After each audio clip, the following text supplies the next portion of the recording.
The World Health Organization says the situation meets the conditions for the public health emergency of international concern. CARPHA, the Trinidad-based Caribbean Regional Public Health Agency, will brief regional leaders on the mosquito-borne virus at an intersessional meeting in Belize later this month. But have we both locally, regionally, and internationally missed the mark regarding the virus? Here to further enlighten us are Dr. Aisha Anguilla, who is the Chief Medical Officer here in Anguilla, and Ambrell Richardson, Director of Health Protection. Good night. This is Facing the Issues. Good night. Thanks for having us. All right. Doctor, you can call me by my first name, Wycliffe. I might refer to you as Doctor, and Ambrell, you as Ambrell. This ZIKA virus, that's the correct pronunciation? ZIKA virus. Where did it come from? First of all, I need to tell our viewers that Dr. Anguilla is a native of Belize, and she has been, for a year and a half, been the Chief Medical Officer here in Anguilla, and Ambrell has been the Director of Health Protection since 2012. The ZIKA virus, we've been hearing a lot about it now, Doctor, of late. What are the origins of it? Actually, the Zika virus has been around, or was discovered in 1947 in Africa, actually near the Uganda River, Zika River in Uganda. That's where it got its name. So it's been around for a while. It actually caused many, many very explosive outbreaks in Africa for many, many decades. And it jumped to Polynesia in about 2007, and it affected about 75% of the population there. So technically, it's not a new virus. But what happened was that in 2014, it jumped to the Americas for the first time. There was one case in Chile. But in 2015, when it came to Brazil, it caused explosive outbreaks in Brazil, which are still ongoing. And it was one of the first times we had seen this virus in the region of the Americas.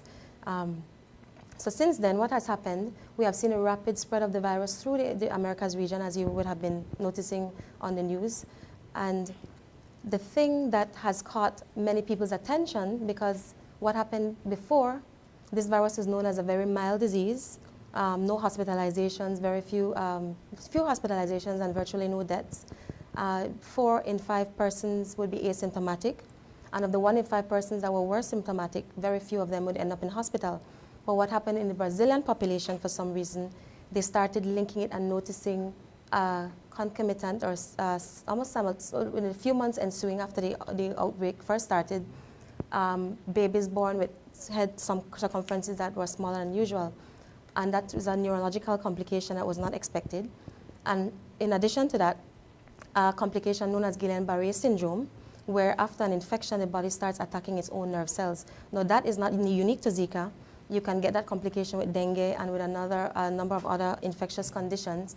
But they were starting to speculate as to whether there was also a rise in this condition. Those conditions are very, very rare, and so they're starting to look at that more closely.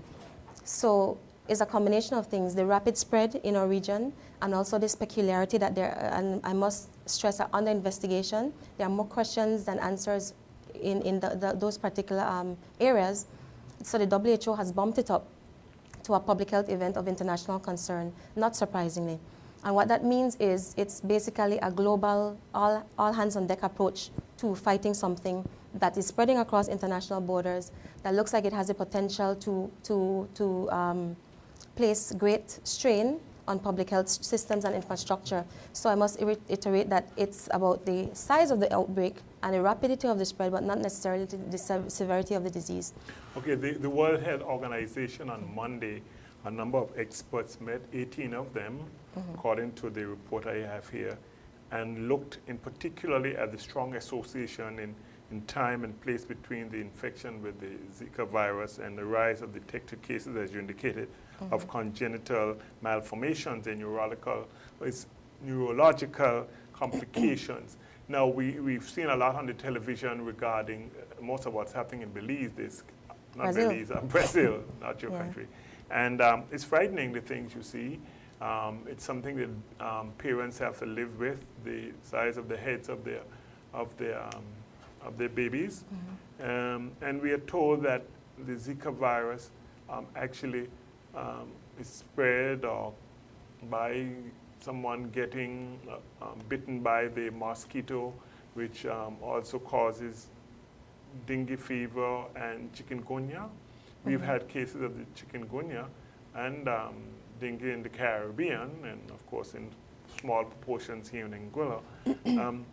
We want to talk a bit tonight about what is happening locally. But before we get into that, right, we have to understand that in public health terms and in scientific terms, what is happening is very much under investigation. We have to put it into perspective of an apparent association where the evidence is suggestive. And even if we say an association, we don't know if it's a causal relationship. This is important in public health because you have to go after the real cause, right?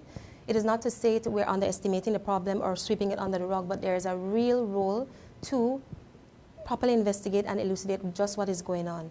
And further to that, even if we establish some kind of link, causal or otherwise, we have to then put it into perspective in terms of proportion and the size of risk. Why I'm saying that out of the 4,000 plus cases they were suspecting, they have closed the investigation on a few hundred. My last official report was 512. Out of those, they were able to rule out microcephaly up front in 285 of those cases. Of the remaining 217, they found ZIKA in 6 of those, evidence of ZIKA infection in 6 of those cases. So again, we need to put it into perspective. Again, 4,000 is a lot, but the birth cohort of Brazil is 3 million babies per year, right? But so the very countries that have been affected by this disease, should there be a cause for alarm? There should be cause for concern, but the thing is what we are trying to emphasize, as you rightly stated before, this is a mosquito-borne illness. This is a mosquito issue. So even after the dust settles with whatever investigation they're doing, we have to keep the right perspective and keep the right focus. The Aedes aegypti is not new to the region. What keeps happening is because if we don't get the vector under control, we keep seeing one disease after the other, year after year, and that's what the situation calls for: mosquito control, vector control, and that's where we're keeping the focus because that's really the issue, right? Let's go to you, Ambrell. The doc has given us a mouthful: mosquito control, the vector control. That's been an area that you have been associated with in Anguilla for a number of years. What's the local situation regarding that? The local situation is that we have been doing a good job over the years. I think that the public can attest to that in terms of that we have very low whether dengue cases or whether chikungunya cases over the years. The department has continued to do the routine inspections of premises, continue to do our surveillance of swamps and treating them, continue to do our surveillance of the cemeteries and making sure tombs are treated, continue to do surveillance of drains, and continue promotional activities of vector awareness programs or solid waste awareness programs or debating competitions that also help to educate the public. But still, we can educate as much, but if the public don't change in terms of cleaning up their premises, taking measures to prevent mosquito breedings on their premises, that education does not result in results. So we have to make sure that if we want to get rid of the Aedes aegypti mosquito, people have to take an active role in eliminating breeding sites in and around their premises. Anguilla has taken a lot of measures, as you said, to eradicate the mosquito. We've got fogging a number of times. You ask people in public service announcements to clean up their premises, don't leave any empty cans and water can do it. But are you satisfied with the response from the public to your measures? You can say yes and we can say no. The public can always do more because we have gone beyond the call of duty in providing a free bulk waste service for the public. And if we look at the applications coming in based on the population size, even though applications coming in, more can be done by the public. Because when we still do our inspections, we still find a lot of containers being on premises, unwanted containers. And sometimes these same persons who have these unwanted containers on the premises call the office complaining about mosquitoes. And you wonder why they don't get rid of these unwanted containers from their premises. Now, how do we make sure that that's happening? We can educate, we can do everything. But the next step maybe is legislation, whether to penalize people. So there's no legislation to penalize persons who who don't adhere to the measures to get rid of something like the mosquito and the measures and so on? There's a mosquitoes control legislation on the books, yes. And we have to look at But it needs to go further. It needs more teeth, you're saying? It needs more teeth, it needs everything in place, need the enforcement parameters, how we go through the process to getting the person to penalize them, because sometimes enforcement may not be the best way, but it can be used as a last resort. If there becomes an academic situation, then we have to look at an enforcement measure as one of the tools in our books. But we prefer to do education, provide a free bulk away service, provide fish, do routine inspections, and control. But the public need to do more. You mentioned fish. That is part of the treatment of systems, yes. Systems. Yes. Take us through a treatment process and what your officers go in the field. Take us through a treatment process. The officers go do a routine inspection. They go around the house, look for any container that can hold water. If they find a container that can hold water, they either turn it over or punch a hole in the container. That's something the household people should be doing themselves. Yes, should be doing themselves. Because we're not going to go damage a good container. We ask them to cover it down with, get a cloth and cover it down to prevent mosquito entry. If they have a system, we issue fish card. Officers walk with fish in igloos to put in people's systems. You mentioned fish. They're literally fish? I mean, yeah, they're called millions, or guppies, millions. Put it that way. and these are fish that eat the mosquito larvae and things. But besides that, persons should screen their systems to prevent mosquitoes getting in. And that is one way to, so if you don't use fish, you can screen the systems to prevent mosquito entry to get them from getting inside the system, breeding on your compound. So that is one way. During the inspection, the officers educate the public. They issue the public a free bulk waste form. If they have bulk waste removed, the person needs to fill it out and bring it to the office, and the office will remove it. Doc, we can come back to you. Just before the program started, we were going through a report which came out of Texas today, which speaks of the Zika virus infection through sex reported in the United States. I can read it for you. It says here that a rare case of the Zika virus being transmitted through sex, not a mosquito bite, has been reported in the United States. Maybe more than one, but this is the one that we reported. And a patient infected in Dallas, Texas, is likely to have been infected by sexual contact. That's according to the Centers for Disease Control. The person had not traveled to the infected areas, but their partner had returned from Venezuela. Zika is carried by mosquitoes, as we've been saying, and has been linked to thousands of babies born with underdeveloped brains. It is spreading through the Americas. The World Health Organization has declared the disease linked to the virus a global public health emergency. Now, someone being bitten by a mosquito goes and have sex with his or her partner, and then that person gets the Zika virus. Isn't that frightening? Is that, can I allude to that as the same way you can probably get AIDS? Well, we're not dealing with a situation of HIV/AIDS, certainly not. And to reiterate the first point, it's still held as a mild illness. We need to keep it in perspective. 4 to 5 asymptomatic cases, 1 out of 5, even if you get ill, will not even reach the hospital. We know the focus about the investigation into the cases of microcephaly. Link does not equal causation. There's a lot left to see what the size of and the nature of that link is, but we cannot keep the focus away from the mosquito. The operative word, and we're very familiar with that report that you just read, the operative word there was rare. This is not the first case of Zika transmitted through sex. This may be the third case. No, it's not the first case. Tell me more. But we're talking about a predominantly and overwhelmingly so mosquito-borne disease. Maybe in 2000 there was another case. I believe somebody came back through Senegal, and they were suspecting that, and another case where they found it in semen. But overwhelmingly, this is a mosquito-borne illness. At worst case scenario, that's an additional plug for safe sex. But let us not get away from the focus of the mosquito. And further to what my colleague was saying, Ambrell was saying, we also in public health, and this is from Belize, and this is all the meetings, nothing unique to Anguilla, where we battle with a popular misconception where people equate vector control with the fogging. And the truth is the fogging has a role, but it has a much smaller role than people think. The real crux of the matter, the strength is in the source reduction, which is the reduction of the breeding size, not even getting to killing the larvae yet. reducing the breeding sites. Even when there's a little bit of rain and so on, we have to program ourselves to check we don't have containers, tires, or whatnot accumulating water where the mosquitoes can breed. So it's really about reducing the breeding sites. And if you read all the guidance, even for the hotels and everything, the environmental control and the reduction of breeding sites is where the money is at. And that is why, although it's spreading around us like wildfire, we have a real chance in Anguilla to avert cases and to prevent transmission just by doing those things. Why does the fogging have a limited role? Because the fogging only kills adult mosquitoes. It doesn't kill the larvae and it doesn't kill the eggs. That effect lasts for 4 to 7 days. It's a very transient effect.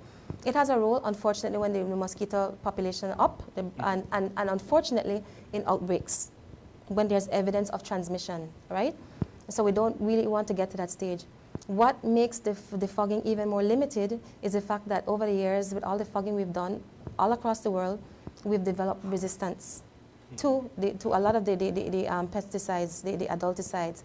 And another thing that compounds the matter with the Aedes aegypti mosquito, it's very good at living indoors. So if you're fogging outside and the chemicals are not even reaching inside, you have an additional set of problems. So there are a lot of reasons why fogging is not the main source of getting rid of the mosquitoes. Okay, are we doing enough locally to get rid of the mosquitoes, which causes the Aedes aegypti mosquito, and which is linked to the Zika virus? Our guest this evening, Dr. Aisha Andrew, the Chief Medical Officer, and Ambrell Richardson, Director of Health Protection. We're talking about the Zika virus. We'll be back in a moment.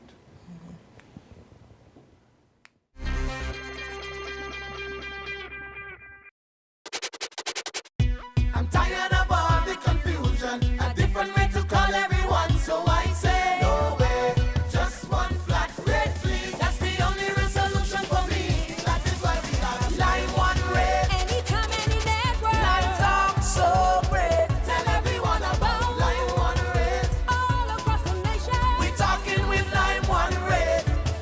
Call family, call friends, call everyone. No matter their phone, all across the island. Upgrade to the simple life. One handset, one rate, one network. Lime. Talk so great. Line One Red. All across the nation, we talking with Line One Red. Line One Red. This is the Aedes aegypti mosquito that spreads the Zika, chikungunya, and dengue viruses. Protect yourself from the bite of this mosquito. A message from the Ministry of Health. A lot of people think that fast bikes are cool, and the girls sure like the guys who ride them. But like so many things about life, you gotta be careful. Having sex without a condom is like riding a bike without a helmet. It's just plain dumb. It's okay to have fun as long as you're smart about it. My name is Daniel the Lion Fortress, and I'm different, and I'm making a difference. Live up. Love, protect, respect.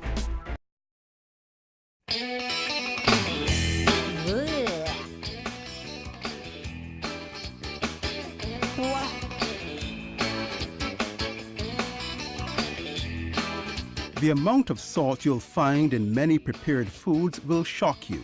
Too much salt leads to high blood pressure, which in turn can cause heart attack and stroke. Canned meats, soups, chips, sauces, seasonings, all can have loads of salt. Always check the labels on products you buy. Avoid any item with more than 10% of the recommended daily amount. Control your blood pressure by lowering your salt intake. Salt, the silent killer. Cut down on salt.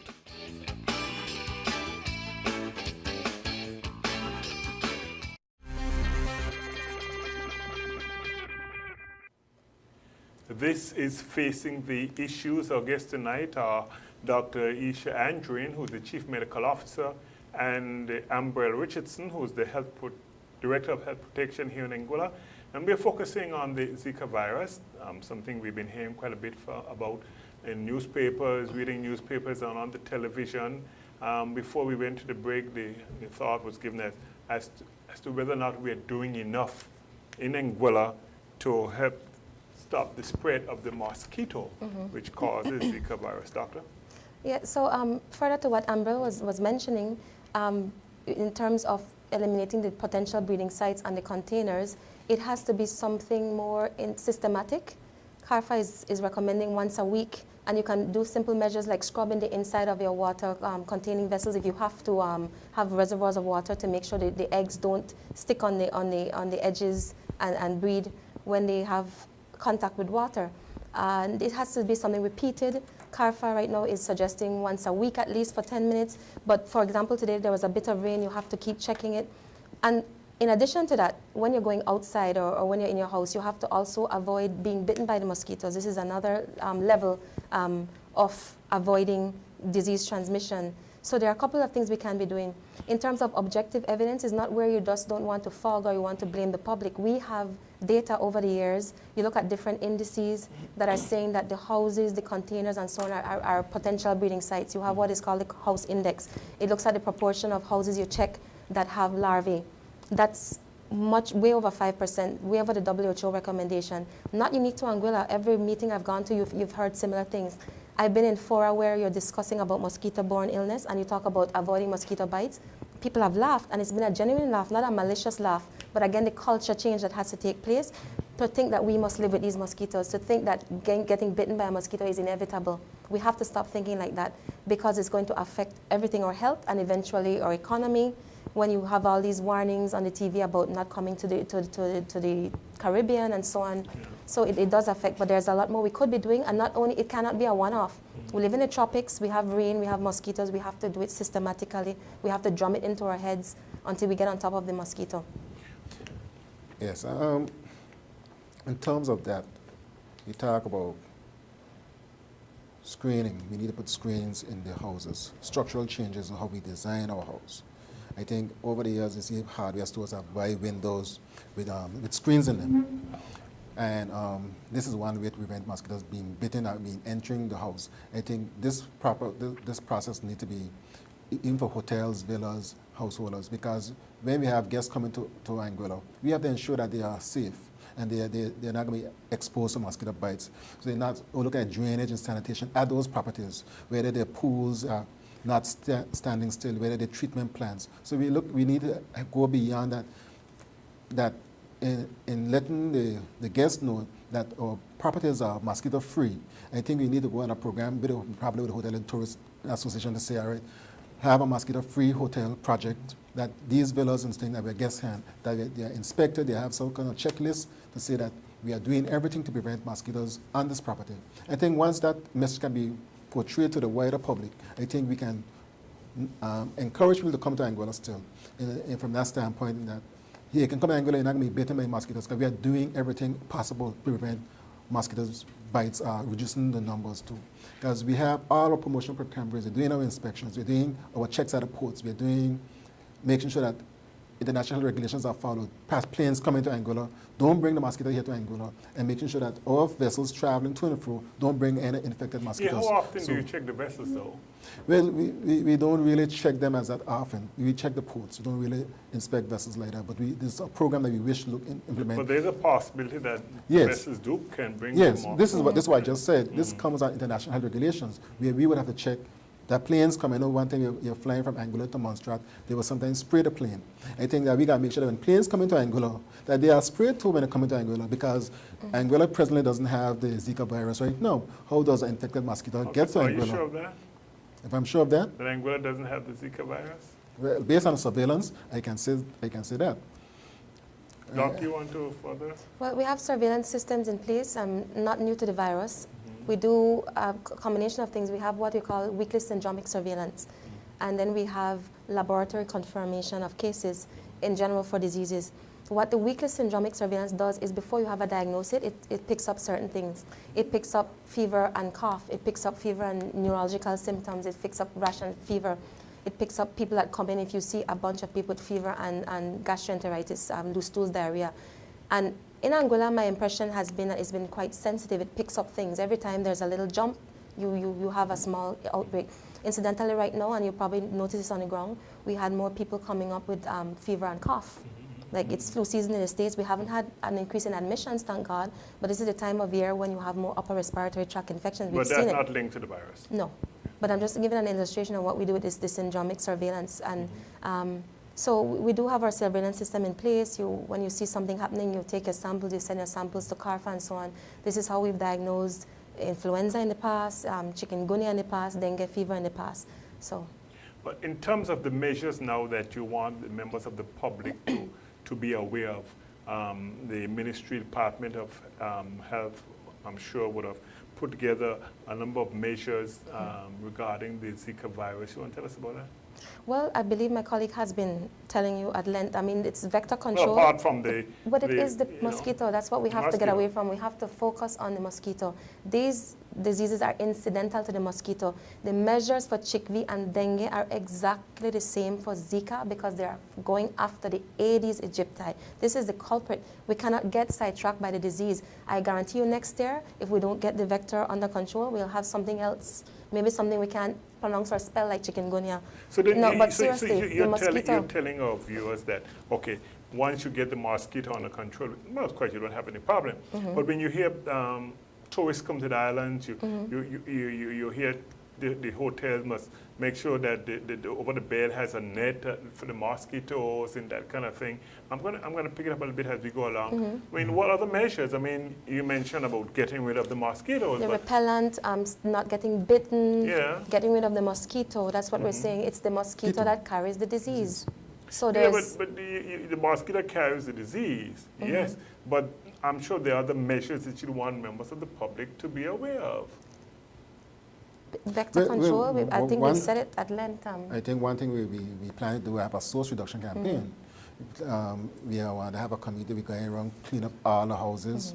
People bring up bulk of waste, make sure to eliminate these breeding sites. That's the only way we can do is eliminate mosquito breeding sites. Whether we use the fish, whether we making sure that proper designs of our cemeteries, our tombs and cemeteries, our cisterns, our septic tanks, make sure that all of those things, we have to make sure that the elimination of mosquito breeding sites is our focus point. No matter what other measures that we look to implement, it still boils down to eliminating mosquito breeding. And this is a community activity. One thing we're trying to promote, actually, we're trying to organize an island-wide cleanup, focusing on derelict vehicles. However, we are emphasizing you don't need to wait on that. In your own premises, in your own communities, we are encouraging cleanup campaigns. In the churches, whatever, we are encouraging cleanup campaigns. Because that is the only way to get these things under control. That is the only way to prevent these situations from occurring. As I scoured through the computer here and look at other areas that mention the Zika virus, so Zika is currently getting all the attention, but the Aedes aegypti mosquito has long been known as the yellow fever mosquito. Now, that wasn't something which surfaced some years ago. Yellow fever is a viral disease that can cause jaundice, bleeding, and multiple organ failure in some areas. And that over 390 million people are infected with the dengue virus each year, largely as a result of bites from the Aedes aegypti mosquito. You see also West Nile virus, you see Japanese encephalitis. I mean, it's all down to this one mosquito. So that's what we're saying. So, so yellow fever, chikungunya, dengue, now the Zika, these are all areas that are associated with the mosquito. How long does a mosquito live? Of course, if you got good, take good measures. You said earlier that the fogging it doesn't kill them totally. But how long will a mosquito live based on your research? It have a very short lifespan, but I don't think very short lifespan to be said. I don't exactly want to give a specific number of days now, but it could be say less than a month. And you look at it that way, because the cycle is what? 7 days. Egg, larvae, pupa, adult, and that's within 6 days. And then the mosquito looks for mate and dies, basically. So you look at that from that standpoint, it's a very short lifespan. So this is why when we say persons need to inspect them premises at least once a week, this will eliminate that cycle, prevent the mosquito from reaching the adult stage, to able to bite a person and then transmit the disease to a next person, if the bite's an infected person. So this is why it's only a short lifespan. But the virus, once in the mosquito bites a person, it can bite more than one person and the disease can be spread rapidly. And more than that, when you have the mosquitoes breeding sites rampant and one mosquito dies, the other one picks up where that one left off. So if you have the breeding sites, the problem continues in a cycle. You just keep breeding more mosquitoes and more mosquitoes and more mosquitoes. So that is really... And those breeding sites can easily multiply, because if you don't have proper cleanup exercises throughout the island. And repeatedly, every time it rains a little bit, you have to check. You have to make sure your yards are clean. You have to, really keep on top of things. If you maintain a clean environment, it should become easier. But it's something that you still have to keep on top of and keep checking. Dr. Aisha Andrew, the Chief Medical Officer, and Ambrell Richardson, the Director of Health Protection, are our guests this evening on Facing the Issues. We're focusing on the Zika virus, and when we come back, we will look at the impact that such a virus could have on our tourism industry. This is Facing the Issues.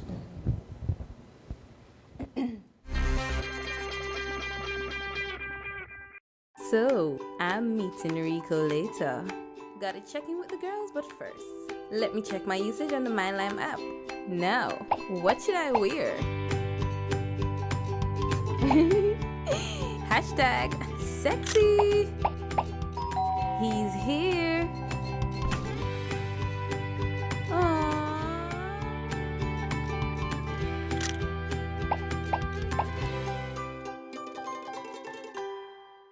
This is the Aedes aegypti mosquito that spreads the Zika, chikungunya, and dengue viruses. Protect yourself from the bite of this mosquito. A message from the Ministry of Health. A lot of people think that fast bikes are cool, and the girls sure like the guys who ride them. But like so many things about life, you gotta be careful. Having sex without a condom is like riding a bike without a helmet. It's just plain dumb. It's okay to have fun as long as you're smart about it. My name is Daniel the Lion Fortress, and I'm different, and I'm making a difference. Live up. Love, protect, respect.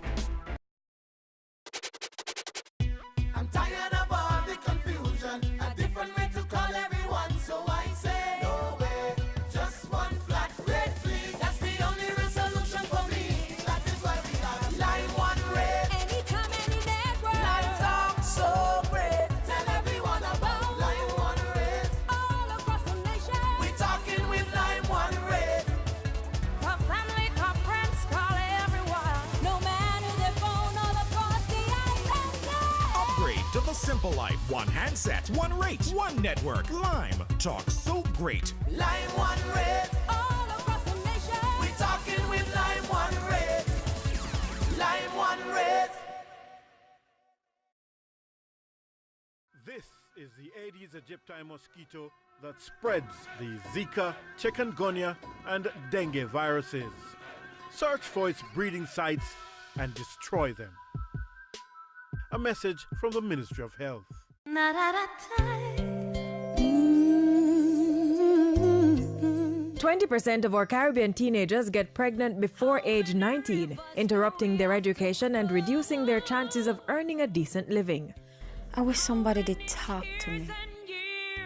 Parents and guardians, talk to your child about sex and help to prevent adolescent pregnancy.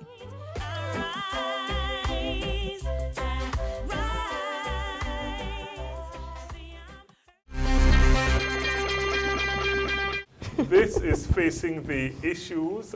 Tonight we have as our guest the Chief Medical Officer, Dr. Aisha Andrew, and Director of Health Protection, Ambrell Richardson. Here we're talking about the Zika virus. We were having a little discussion during the break there. I love the discussion. As to the focus, because our good friends here have insisted that what is happening is that it's all about the mosquito.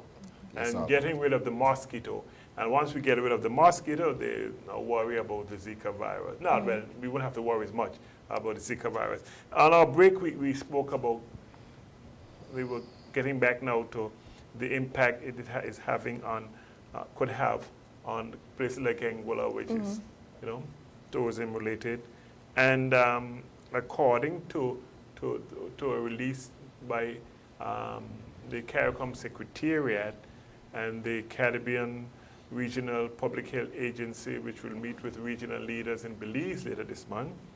It says here that the increased level of attention created by the declaration of the WHO that the situation meets the conditions for the public health emergency of international concern, that the situation has the potential for further impact on the travel industry, travel and tourism industry, particularly as most Caribbean countries like Anguilla are economies that are highly dependent on tourism. You know, tourism is the breadwinner in Anguilla. Now, what advice you have for tourism folks here? Well, actually, the tourism folks have been working closely with the Caribbean Hotel and Tourism Association and as well as the Caribbean Public Health Agency. They have updated their guidelines. They had guidelines for chickpea and dengue for the premises. They have updated the guidelines to address the ZIKA matter. We know that this is hitting us hard already. There have been cancellations. And as a matter of fact, a couple of representatives from PAHO, Pan American Health Organization, and the Caribbean Public Health Agency are going to meet with CDC, I think it's this week, actually, to address what the impact they are having on our tourism. The sensitive issue in this one is the big question mark around the microcephaly. Let's just put it out there. You've been using that word quite a bit. The babies with the small heads and possible. That's what it means? Yes, well, you said it, I think, earlier too. Yeah. The babies that are born with the small heads, we don't know what the proportion is, we don't know what the exact link is, but of course it's a concern. It's not to say, it's not to underestimate or to say we're downplaying anything. The truth is we just don't know what that thing is yet. We don't know the size of it, we don't know what it is. As I explained to you, a few hundred of the cases I've already ruled out as not that. One case for any pregnant woman is one case too much.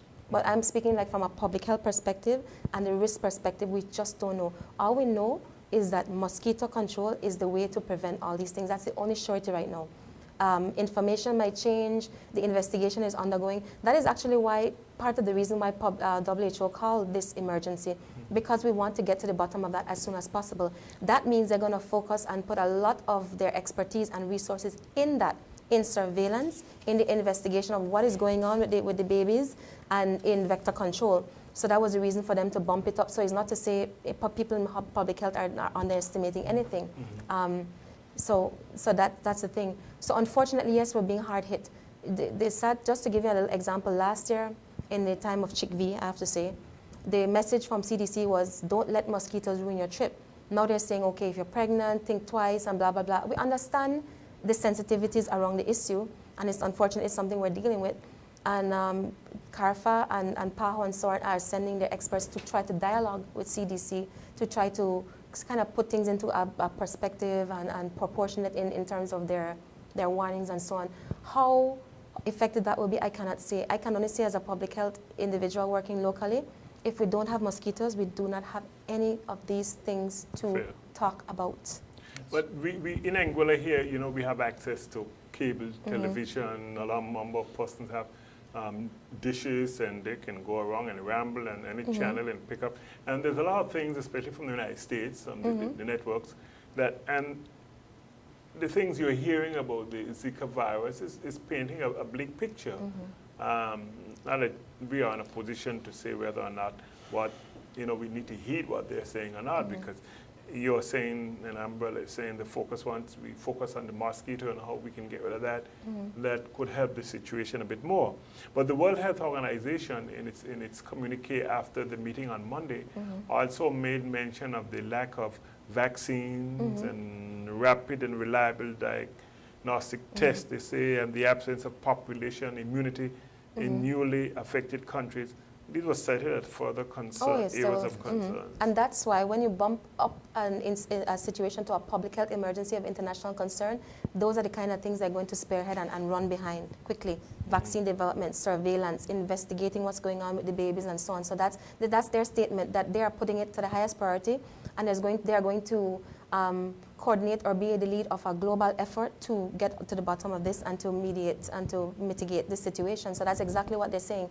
These are the needs, and that's why they're focusing on it. The regional organization, the Trinidad-based Caribbean Regional Public Health Agency, CARFA, which Anguilla is associated with, as I said earlier, we'll be meeting with regional leaders later this month in Belize to update them on a number of areas. You've had the opportunity to be present at a number of meetings of CARFA of late. Had this, the Zika virus come up? Tell us what has been discussed. Sadly enough, and funny enough, a few years ago, when chickpea was on the horizon, a year before chikungunya came, they said, okay, if we don't get the Aedes mosquito under control, we're going to have chickpea. You see what chickpea did to the Caribbean. Just last year, I think it was March or something, at a chickpea meeting, expert consultation, I remember the technical officer from PAHO saying, I don't want to say it because the last time I said chikungunya, it came, as you said, we're looking at a possibility with ZIKA because of the mosquito issue. So, yeah, but keep your thought. Here you're saying that at a meeting of CAFA, it was mentioned that there was a possibility if you don't get rid of the mosquitoes that get them under control, really. Get them under control, we're going to get another virus. So are you saying then that we've lost, that somebody dropped the ball somewhere? Or no, we haven't. Okay. We just haven't gotten on top of it yet. And part of that, there are some other factors interplaying, cultural issues, but also factors like urbanization. Yeah. Some people say climate change, in the way the weather is cycling, the way the rain patterns have changed. You have people going into the habitat of mosquitoes and interacting with a lot of vectors. That was part of the underlying theory with Ebola even. I mean, so a lot of things that are happening. It's an uphill battle. We have no choice because it's a survival fight as human beings, so it's something that we have to keep working on. I think it's not a foregone conclusion that we have lost this thing. We just have to keep working at it. We know what we need to do. We are working on new technologies in vector control, and they're going to have meetings and more research coming out in terms of operational research in how we can attack the vector. We talk about biological modification on the table. We talk about also mosquito traps, different things on the table, but we need more science behind what we do. So that's always a little bit of a hold up and a little bit of a delay because we're not at liberty to just rush and implement things. We need the evidence behind it because there are also ethical considerations about rushing and doing things as well without enough evidence. CAFRA is indicated that it has supported its member states by enhancing regional surveillance and agencies' capacity for the testing by monitoring regional and global development partners with, regional and international. How has Anguilla benefited? We have benefited through provision of light meters, equipment for monitoring and surveillance of mosquitoes and things.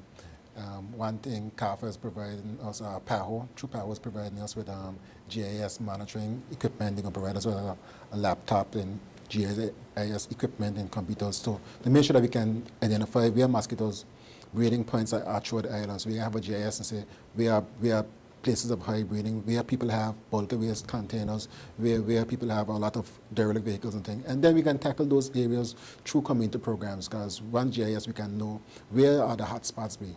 From that standpoint. So CAFA has been very good. They provide training, whether IHR training through public health supervision, strengthening our port health facilities. We had all of those training help to make sure that our port health infrastructure and our surveillance at the ports of entry are in place so that each country in the region have certain standards to make sure that their ports are mosquito-free. And that's one thing under IHR that has to be done by all countries. So if ports are mosquito-free, then the risk of infected mosquitoes getting on planes and moving to the next country would be reduced. So I think from those standpoints of IHR, we have to make sure that we are doing it in Anguilla. Other countries in the region are doing the same thing so that the mosquito is limited at the ports and can travel through and forth. Because the disease is caused by infected mosquito traveling or infected persons traveling from one country to the next country. And that's the way we have to make sure that the surveillance in one country, if persons are sick in that country, how do that surveillance system pick so that country so that that person can be treated before they move to the next country? These are the interlinkage in terms of surveillance within regional we would have to look at. What is the relationship with Anguilla and the regional islands in regard, of course, with other health areas, but in particular as we focus on the ZIKA virus? I'm sure you, having had the opportunity to attend a number of the CAFRA meetings. It's serious business, is it? It's absolutely serious business, and we work on the regional umbrellas like CARFA, like even the OECS and PAHO. So we have virtual meetings, face-to-face meetings. There's a lot of dialogue. There's a lot of exchange of information. The countries are in contact through this regional mechanism. We keep that linkage. We keep that linkage going, and believe we have a meeting this week with CARFA. We have weekly meetings with the OECS. So it's really, and not just unique to ZIKA. This is an ongoing thing in public health. This is not, we might call extra meetings based on the risk and based on the situation, but it's something ongoing. So. You have focused a lot, both yourself and Ambrell tonight, on the mosquito, which, you know, causes the virus. And what are, though, from the information you've got as a medical person, what are some of the symptoms of the Zika virus? It presents quite similarly to dengue, actually. You have fever, conjunctivitis, and also joint pains. Those are the main symptoms of Zika virus.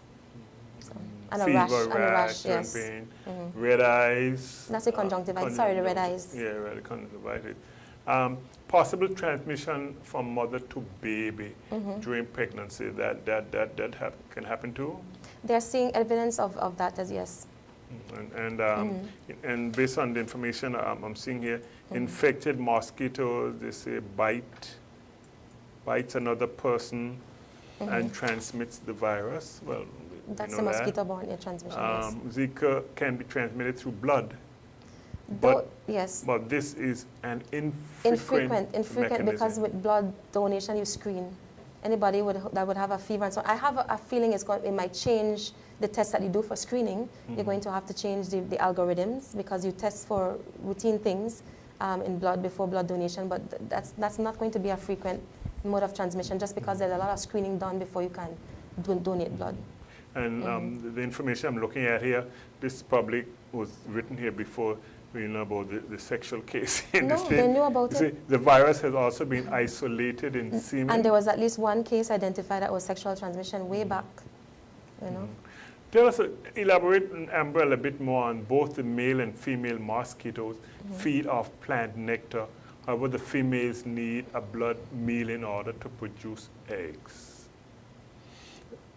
You answered the question. You answered the question. So you're well educated because the female mosquito needs a blood meal to produce eggs. So the female is the one that bites you? The ones that bites you. Yeah, transmitting those diseases. And you see the black and white, the Aedes aegypti mosquito is the black and white mosquito that you would see. And that's the one that would be transmitting the dengue fever. So they don't have color? Yes, the black and white, yes. Black and white mosquito. You mostly see, when you see the black and white mosquito associated with the Aedes aegypti mosquito. A different other species of mosquito on Anguilla. We have the Aedes tenorhynchus mosquito, which also lives in the salt ponds. That's a biting nuisance mosquito, so this is why we have to treat those ponds. Those are the things we call sandflies? No, not sandflies. Different? Different mosquito, yes. So we got that different, so we got different species here. But the main focus is that we have to distinguish between the biting mosquito and the disease mosquito, Aedes aegypti mosquito. And once we can eliminate that's the right direction. I think a few years ago, as far back as 1999, we had a mosquito vector, you had a preventer campaign. I'm not sure you have that mosquito awareness program, that when we had mosquito awareness programs strictly through Anguilla, we had T-shirts, issues, and pamphlets, and programs, and cleanup programs and things. I think now that we are still in, now we have Zika, chikungunya. This year we're going to be focusing on the mosquitoes as our main means of education. If we look at our vector awareness program, over the years I've focused on a different vector, whether it are rats, flies, bed bugs, or whatever. But so each year, but the message still remains the same. When you look at all those vectors are pests. It's our task about source reduction, eliminating breeding sites, reducing the ability of food, shelter, and habitat areas, eliminating those areas. So no matter what vector we are talking about, we have to eliminate proper general sanitation is the key. So that is where the focus is. Even though we switch a different vector, it still comes down to keeping your premises clean, eliminating breeding sites, and so forth. So we just switch it around. If you keep saying clean, clean, clean, persons get complacent and not doing the same thing. So we have done that. And so we're going back to, we are focused now with on mosquitoes again, but we're going to be still saying the same message. Keep your premises clean. Protect yourself. Put fish. Use everything that you have in your power. I know my colleague mentioned about the vase, clean out the vase. We can also put fish in those vases. Put fish in those fish. For the mosquitoes, the plants that are in the household plants where you have water. Yes. And when I was much younger, you used to encourage people instead of water to put sand. Yes. And to put the plants in sand. Right. The mosquitoes, I understand, are more active during the day than in the night. Any particular reason for that? They're more active during dawn and dusk. Dawn and dusk. Yes, because those are the feeding times. Like as soon as sunset, they feed at those times. They're active. After say between 6 o'clock and so forth, mosquitoes tend to come up. Then after 8 o'clock, you don't see the numbers go down. So what we try to tell people to stay indoors between dusk time, between 6 to 8, they stay indoors. Because if you were to do enough fogging, we do between a time frame when the mosquitoes are out. If we do any time after that, it will no use. So we have to do when the mosquito population is out. And one of those things is that right now the mosquito population is low. You can go outside and function, and there's not many mosquitoes biting you. I think most people can attest to that. But we still have to put a message that during dusk and dawn, you must wear protective clothing to prevent being bitten by mosquitoes. In case 1 or 2 out there, we can't guarantee 100% free. But I think that we have done a great job in Anguilla. That we have so many festivals and outdoor events that the population of mosquitoes is very low. And I think that over the years we have done a great job, because when we have carnival, people in the village sitting down for hours, and there's no complaints about being bitten by mosquitoes. Depends on who you talk to. Depends on who you talk to, right? But you can look, we got so many outdoor activities, and so I'm saying, when you look at the whole Anguilla situation, I think we have done a great job in terms of keeping mosquitoes numbers down. Who determines when fogging takes place, or what? Of course, the rain comes and the mosquitoes start to get active. You say we are very low season now for the mosquitoes, if you can use that term. But what determines when you're fogging? We look at all the factors. As the doctor mentioned, that we look at our surveillance team. What's happening in the clinics, what's happening in the hospitals, what's happening in the tourist sector, whether the population is up high. So we look at a collaborative number of factors that determine when we do fogging. So we just don't want to get up and just fog just because the public. So we have to look at it at a risk management approach, assessment, communication, and so forth. Are there any dangers to this fogging, though? Yes, there are dangers to the fogging. That was just going to mention. We talked about resistance earlier to the chemicals by the mosquitoes. And we talk about people being affected by the chemicals. Before we put up a fogging schedule, we have to inform several persons across the island that we're going to be fogging, so they can be located. Because if we don't do it, those persons can get sick, and then we put us at the next problem. We look at that. So we try to make sure before we do any fogging, we call those persons. We have a list of persons on our system. We have to call them in different localities, and they have to move. So if we continuously fog, other persons may become more asthmatic in time. And in certain countries in the States, we talk about tourism and fogging. In certain countries, a lot of chemicals are being eliminated in the system unless they are green chemicals. And we have to look at that from that scenario of what is the risk to the population of continuous fogging, what is the risk to the mosquito to continuous fogging. Resistance to the mosquito, health impacts to human beings. So we have to say, if you keep fogging, it is like in years ago, we used DDT. Now, everything became resistant to DDT. That was a wonder-killer drug. Yeah. Now, DDT is very limited here, and it kills, remember, it kills eggs, birds, and other pests and things. So we have looked at the ecological aspect of what we're going to be doing and how we can make sure that our vector control measures are effective. Because we continue fogging, and we have high resistance, they may make no use. If there's an outbreak, that we need to do so. Anguillians over the years have relied quite a bit on the cisterns, the drinking water. Yes. And any concerns about that? I mean, not everybody adhered to the warnings that there's going to be fogging, and if this gets into the cistern, I haven't heard anybody who gotten ill about it, but are there any dangers of this going into the water? We use thermal fogging, so it is limited residual effect. It's knock down and kill. So there's limited that say big droplets will be falling down. As is chemical vapor, smoke, and burns off. So limited risk. And remember, the cisterns should be covered as well. The cisterns, That's another thing, yes. At all times. And then we had some years ago, we were infested with the frogs. Yes. Mosquitoes eat them too? No news about that. We're getting closer to the end of our program, Doc, and Ambrell.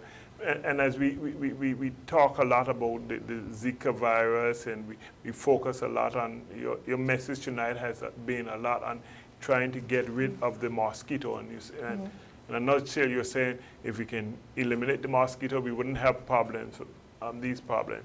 How does Anguilla, Doctor, fare in relation to other islands? In what sense? In terms of, I mean, it's in the Zika virus is in the Caribbean, all right? Islands have been affected. Several, I have the list. They have several islands that have been affected. As far as I know, up to date, there are 3 confirmed in Saint Martin French Dutch side, 3 collectively. A few cases in Dominican Republic, Barbados, Jamaica, a few, but we haven't seen our first case yet. Again, we're at a crucial point where we can avert this issue. Quite possible, quite doable, through the things we have mentioned, in addition to the source reduction, the protection. The emphasis right now is on the pregnant women in the early trimester because we don't know what's going on.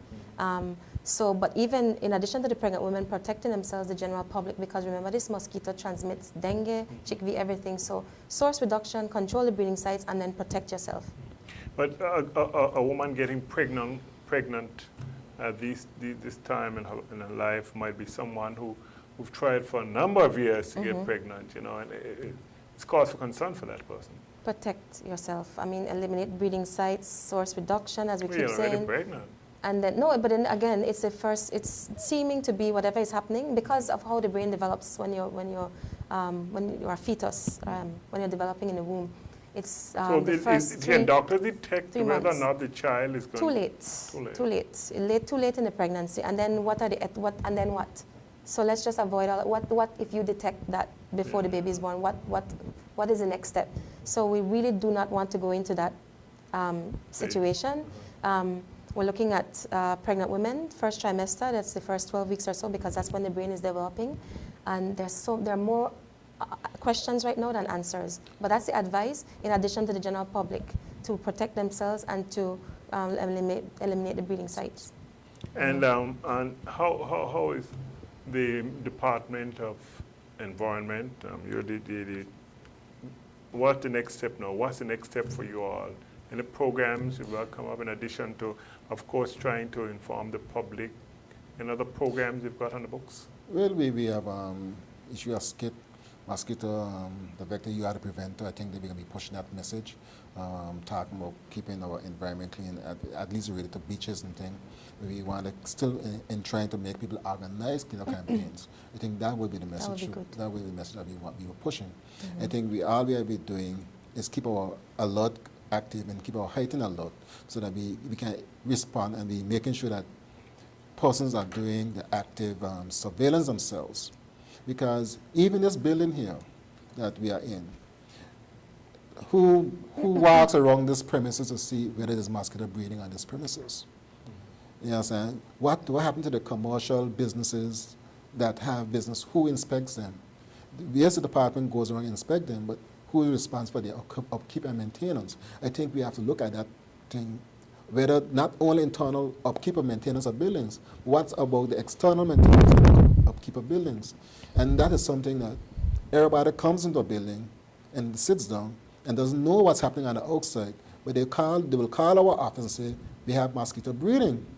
There's a lot of mosquitoes. But did you take time to walk around your compound to determine whether any breeding sites are on your premises? And most of the time, persons don't go. But when we, as officers, go and do that inspection, we say, voila, there it is, mosquito breeding. And it's something that the simple householder could have corrected. So we'll have to continue to educate people that before you call the office for a mosquito complaint, you should do your initial inspection first. And then if you don't find a breeding, you call the office. Then we can probably go do a wider surveillance of that area to determine whether your neighbor or someone else is the responsible person breeding in that area. But are breeding sites easily detected? They can be difficult, depends on what, and they can be easy to find. If you have container of water and you see wrigglers, I think most people we call them wrigglers, or mosquito larvae. If you see wrigglers in that open container, you can see them moving, and you know that it's breeding. So you easily turn over that water, put it in the garbage bin, and dispose of it. If you don't need that container, if you got buckets, wheelbarrows and things, you can easily see mosquitoes. If you got bird fountains and things, you can see wrigglers in them. So these are simple inspections. So sometimes we have difficulties where persons cannot determine where there's certain areas where you got drains covered on and you can't easily see, then the mosquitoes will be hiding there. So the message is that education is the key. You take an active role in identifying and eliminating mosquito breeding sites on your premises. So mosquito are the vector, you are the preventer. Ambrell alluded to it very early in our program. We didn't have a chance to elaborate a bit more. But how would legislation help to make both of your job easier? More legislation. Question with legislation is always the enforcement part. That is always a challenge, especially in our countries where we have limited human resources and so on. And legislation takes time. What we'd like to see is maybe culture change and people working along with us, because even if we were to find one person, if 10 other people are not doing things right, we'll never get on top of the situation. So we really there are so many preventive things that we can do before we get to that. But legislation, the challenge is always enforcement. We have a lot of these countries of former British colonies. This is a British dependent. We have great laws, and then the enforcement is always a bit of a challenge. So, as we close, what parting advice would you want? What message you want to give the people of Anguilla, our viewers, not only locally, but those who are looking at us overseas in terms of this virus here? Once again, we have what it takes to prevent an outbreak here. We have what it takes to prevent the first case here.